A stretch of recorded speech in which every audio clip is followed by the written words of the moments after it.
தேவர் film Sandow Chinnappa தேவர் படங்கள் என்றாலே நிச்சயமாக விலங்குகள் கட்டாயம் இடம்பெறும்.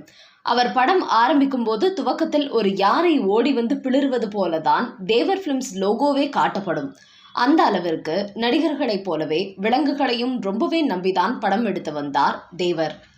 எம்ஜிஆர் படம் என்றாலும் கூட அதில் ஏதோ ஒரு விதத்தில் காளை, மாடு, யானை, சிங்கம் என மிருகங்கள் இடம்பெற்றுவிடும். அப்படி ஹிந்தியில் ராஜேஷ் கண்ணா நடிப்பில் வெளியான ஹாத்தி மேரா சாத்தி படத்தை தமிழில் நல்ல நேரம் என்கிற பெயரில் ரீமேக் செய்து தயாரித்தார் தேவர். எம்ஜிஆர் கதாநாயகனாக நடிக்க கதாநாயகியாக KR விஜயா நடித்தார். யானைகளின் அன்பை மையப்படுத்தி இதன் கதை உருவாக்கப்பட்டிருந்தது.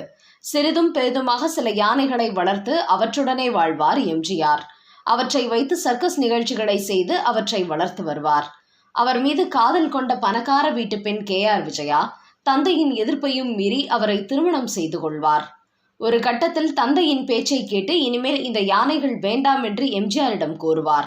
இதனால் மனைவியிடமே கோபம் கொள்வார் எம்ஜிஆர். அதனால் தந்தையின் வீட்டில் சென்று தங்கிவிடுவார் KR விஜயா. யாரும் KR விஜயாவை சென்று பார்க்கக்கூடாது என்று தன்னிடம் இருக்கும் யானைகளுக்கு உத்தரவு போட்டு விடுவார். ஆனால் எம்ஜிஆர் வளர்க்கும் ராமு என்கிற யானை KR விஜயா மீது உள்ள பாசத்தால் அவர் வீட்டிற்கு சென்று பார்த்துவிட்டு வரும். தன் கழுத்தில் கட்டி உள்ள மணியால் தான் செல்லும் சத்தம் எம்ஜிஆருக்கு கேட்டுவிடக் கூடாது என்பதற்காகவே தனது தும்பிக்கையால் அந்த மணியை ஆடாமல் பிடித்தபடி அந்த யானை சென்று வரும். அந்த காட்சிக்கு தியேட்டரில் அந்த அளவிற்கு விசில் பறந்தது. ஆனாலும் எம்ஜிஆருக்கு தன்னை மீறி ராமு இப்படி தனது மனைவியை பார்த்துவிட்டு வந்துள்ளான் என்பது தெரிய வந்து கோபப்பட்டு என் பேச்சை மீறி ஏன் போனாய் என்று அடிப்பதாக ஒரு காட்சி உண்டு. இந்த காட்சியை படமாக்கும் போது யானையை அடிப்பதற்கென்றே உள்ள சங்கி என்கிற ஒரு தடியை எம்ஜிஆரிடம் கொடுத்து அடிக்க சொன்னார்கள். ஆனால் எம்ஜிஆர் தயங்கினார். இது நிஜமான தடி இல்லை, சினிமாவிற்கென்று போலியாக செய்யப்பட்டதுதான், ஒன்றும் பிரச்சனை இல்லை, அடித்தாலும் வலிக்காது என்று யானை பயிற்சியாளரான கேசவராவ் கூறினார். அது மட்டுமல்ல, ஒருவேளை யானை ஏதாவது கோபப்பட்டாலும் படலாம் என நினைத்து யானையை நகரவிடாமல் செய்வதற்காக 4 காலையும் தனித்தனி கடப்பாறையில் கட்டினார்கள். படத்தில் பார்க்கும்போது அந்த கடப்பாறை தெரியாது. ஆனால் அந்த கடப்பாறையால் கட்டிவிட்டதால் அந்த யானை பிளிறிய சத்தம் கோடம்பாக்கம் பகுதியையே அதிர வைத்தது. இதனால் யானையை அடிப்பதை ஏற்றுக்கொள்ள மறுத்தார் எம்ஜிஆர். இது நிஜமான தடி இல்லை என்பது உங்களுக்கும் எனக்கும் தான் தெரியும், ஆனால் யானைக்கு தெரியாதே. நான் அதை அடிப்பது போன்று வருவதை தானே அந்த யானை கவனிக்கும். நான் நாளை வெளியிடங்களில் அரசியல் ரீதியாக பொதுக்கூட்டங்களில் கலந்து கொண்டு பேசுவேன், பிரச்சாரத்திற்கு போய்க் கொண்டிருப்பேன்.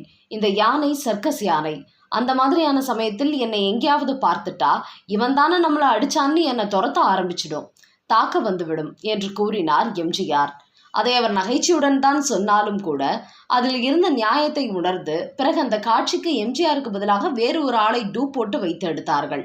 அதே போல படத்தில் எம்ஜிஆர் யானைகளுக்கு உணவு கொடுப்பது போன்ற ஒரு காட்சியை அன்றைய தினம் எடுக்க வேண்டியிருந்தது. அப்போது எம்ஜிஆர் இந்த காட்சியை சாயங்காலம் எடுத்துக்கொள்ளலாம் என்று கூறினார்.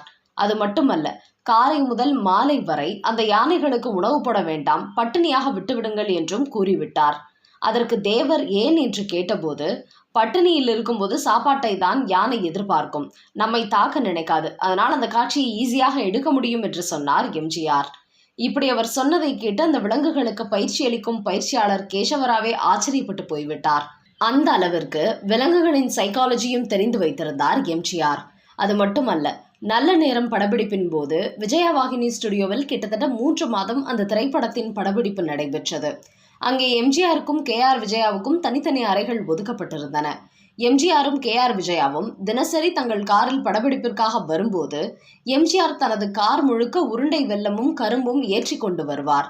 அதே போல KR விஜயா தனது கார் முழுவதும் வாழைப்பழத்தார் வாங்கிட்டு வருவார். அதையெல்லாம் பார்த்து நீங்க வாங்குற சம்பளம் இதுக்கே போயிடும் என்று கிண்டல் செய்வாராம் தயாரிப்பாளர் சின்னப்ப தேவர். போனால் போகட்டுமே, வாயில்லா ஜீவன் தானே என்று கூறுவாராம் எம்ஜிஆர். இவர்கள் 2 பேரும் இப்படி தினமும் வெள்ளமும் வாழைப்பழமும் கொண்டு வந்து கொடுத்ததால் அவர்கள் இருவரும் ஷூட்டிங் ஸ்பாட்டுக்கு எப்போது வருவார்கள் என்று ராமு என்கிற யானை காத்து கொண்டிருக்குமாம். அவர்கள் வந்துவிட்டதை தெரிந்து கொண்டு யானை ராமுவே இவர்களை தேடி வந்துவிடும். மேக்கப் அறையின் கதவை தட்டி அவர்களை அழைக்கும். அது தட்டுவதை வைத்து ராமுதான் தட்டுகிறது என்று தெரிந்து கொண்டு வெளியே வந்து அதற்கு வெள்ளம் எடுத்து கொடுத்துவிட்டு எம்ஜிஆர் போடா ராமு போடா என்று தட்டி கொடுத்து அனுப்புவாராம். அந்த அளவிற்கு ராமு என்கிற அந்த யானை எம்ஜிஆர் மீது மிக பாசமாக இருந்தது.